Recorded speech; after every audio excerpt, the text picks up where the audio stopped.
Well, we're joined now from his count in Bethnal Green and Bow by George Galloway. Mr. Galloway, are you proud of having got rid of one of the very few black women in Parliament? What a preposterous question. I know it's very late in the night, but wouldn't you be better by starting by congratulating me for one of the most sensational election results in modern history? Are you proud of having got rid of one of the very few black women in Parliament? I'm not, Jeremy, move on to your next question. Well, you're not answering that one. No, because I don't believe that people get elected because of the colour of their skin. I believe people get elected because of their record and because of their policies. So move on to your next question. Are you because proud? I've got a lot of people who want to speak to me. If you ask that question again, I'm going. I warn you now. Don't try and threaten me, Mr. Galloway, please. You're the one who's trying to badger me. I'm not trying to badger you. I'm merely asking you whether you're proud of having driven out of Parliament one of the very few black women there, a woman you accused of having on her conscience the deaths of 100,000 people. Oh, well, there's no doubt about that one.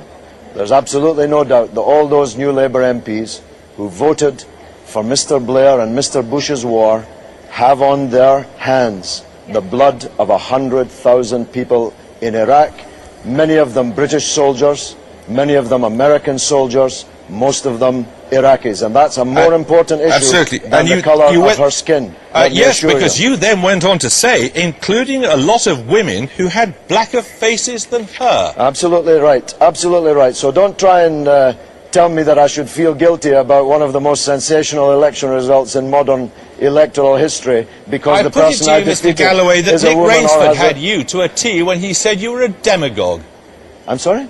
Nick Rainsford. You know who I mean? Nick Rainsford, Labour MP? No, you've never heard of him? I've never heard of Nick Rainsford, no. What else haven't you heard of? Well, I've been in Parliament a long time. He was a parliamentary colleague of yours until very recently. Most of them just blend one into the other, Jeremy. They're largely a spineless, supine bunch. Have you ever heard of Tony Banks? Yes, I have, yes. Right, Tony Banks was sitting here 5 minutes ago, and he said that you were behaving inexcusably. You had deliberately chosen to go to that part of London and to exploit the latent racial tensions there. Well, you are actually conducting one of the even by your standards, one of the most absurd interviews I have ever participated in. I have just won an election. Can you find it within yourself to recognise that fact, to recognise the fact that the people of Bethnal Green and Bow chose me this evening? Oh, we recognise it. Why are you insulting them? I'm not insulting them. Yes, I'm not insulting you. You are insulting them. They chose me just a few minutes ago. Can't you find it within yourself even to congratulate me on this victory? Congratulations, Mr. Galloway. Thank you very much indeed. How do you propose to use your time in... Oh, I see. It's another occasion of you not wanting to talk to someone who doesn't agree with you. Actually, Jeremy. All right. David Lammy, what do you make of Mr. Galloway? I think he's a carpetbagger. I understand. Now, you work for Press TV, this Iranian TV outfit in London. Is it true that when you interviewed Ahmadinejad, the ruler of Iran, you began by saying that you told him, I require police protection in London from the Iranian opposition because of my support for your election campaign. I mention this so you know where I'm coming from.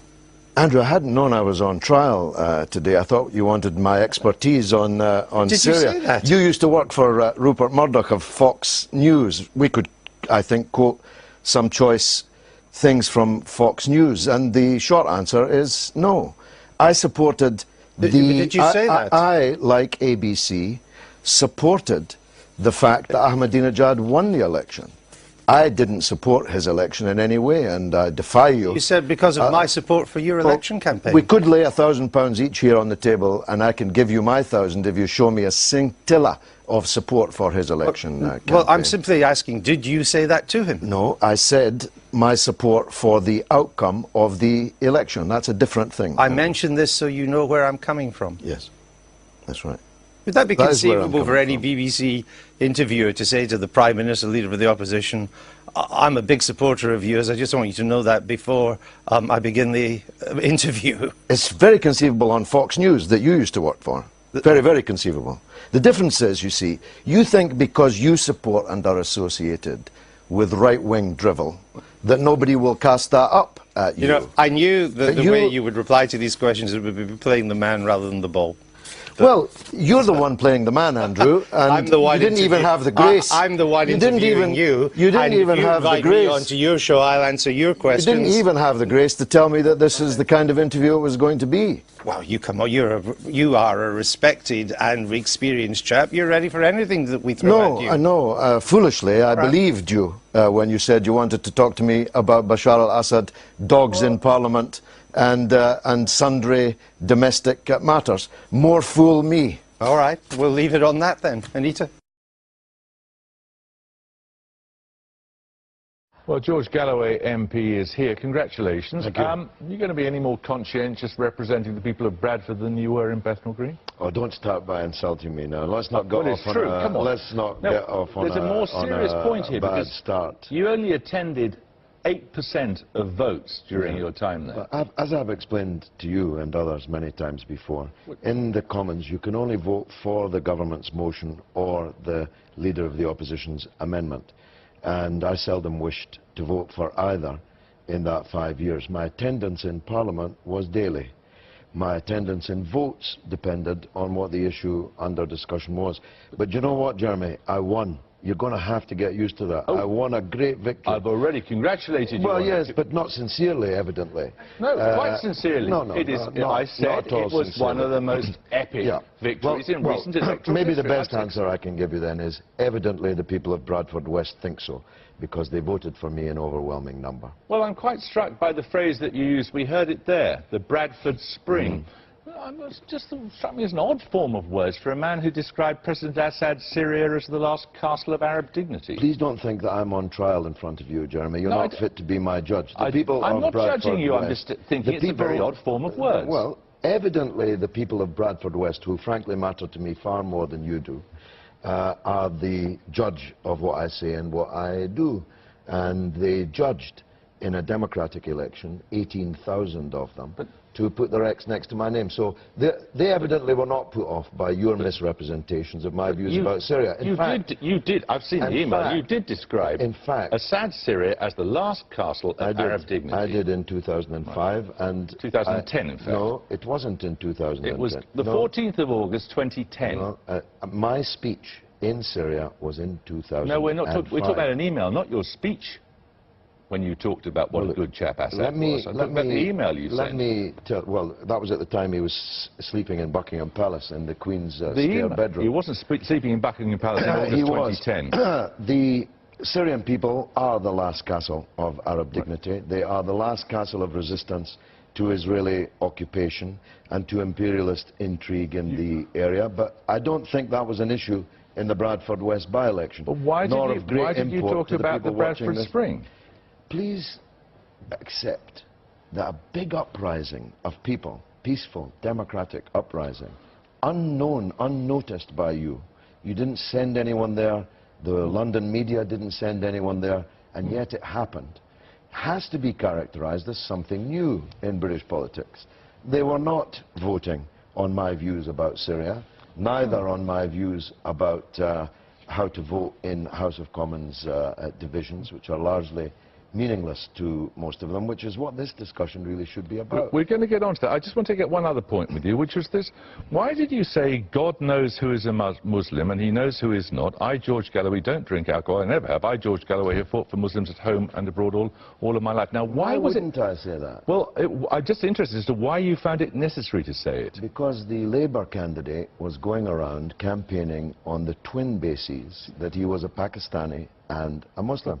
So I believed that that shameless playing of ethnicity as an electoral card was something that needed to be answered. And ordinarily, of course, if it were me that were being accused of it, you'd be the sternest critic. Well, people shouldn't vote for I've never had anyone ask for my vote by telling me how much they drink, that's all. I was just curious. Well, I mean, I don't drink, and he does. Is a proven fact. It's a proven fact that these forged documents existed and were being circulated amongst right-wing newspapers in Baghdad and around the world in the immediate aftermath of the fall of the Iraqi regime. Now, Senator, I gave my heart and soul to oppose the policy that you promoted.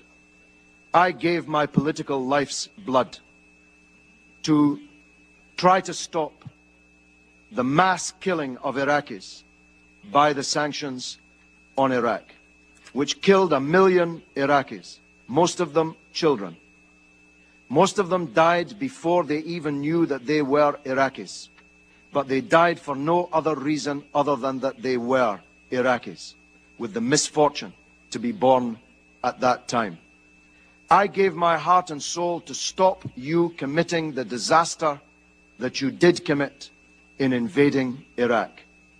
And I told the world that your case for the war was a pack of lies. I told the world that Iraq, contrary to your claims, did not have weapons of mass destruction. I told the world, contrary to your claims, that Iraq had no connection to Al-Qaeda. I told the world, contrary to your claims, that Iraq had no connection to the atrocity on 9/11/2001. I told the world, contrary to your claims, that the Iraqi people would resist a British and American invasion of their country, and that the fall of Baghdad would not be the beginning of the end, but merely the end of the beginning. Senator, in everything I said about Iraq, I turned out to be right, and you turned out to be wrong. And 100,000 people have paid with their lives. 1,600 of them American soldiers, sent to their deaths on a pack of lies. 15,000 of them wounded, many of them disabled forever, on a pack of lies. If the world had listened to Kofi Annan, whose dismissal you demanded, if the world had listened to President Chirac, who you want to paint as some kind of corrupt traitor, if the world had listened to me and the anti-war movement in Britain, we would not be in the disaster that we're in today. Senator, this is the mother of all smokescreens. You are trying to divert attention from the crimes that you supported, from the theft of billions of dollars of Iraq's wealth. Have a look at the real oil for food scandal. Have a look at the 14 months you were in charge of Baghdad, the first 14 months, when $8.8 billion of Iraq's wealth went missing on your watch. Have a look at Halliburton and the other American corporations that stole not only Iraq's money, but the money of the American taxpayer. Have a look at the oil that you didn't even meter, that you were shipping out of the country and selling, the proceeds of which went who knows where. Have a look at the 800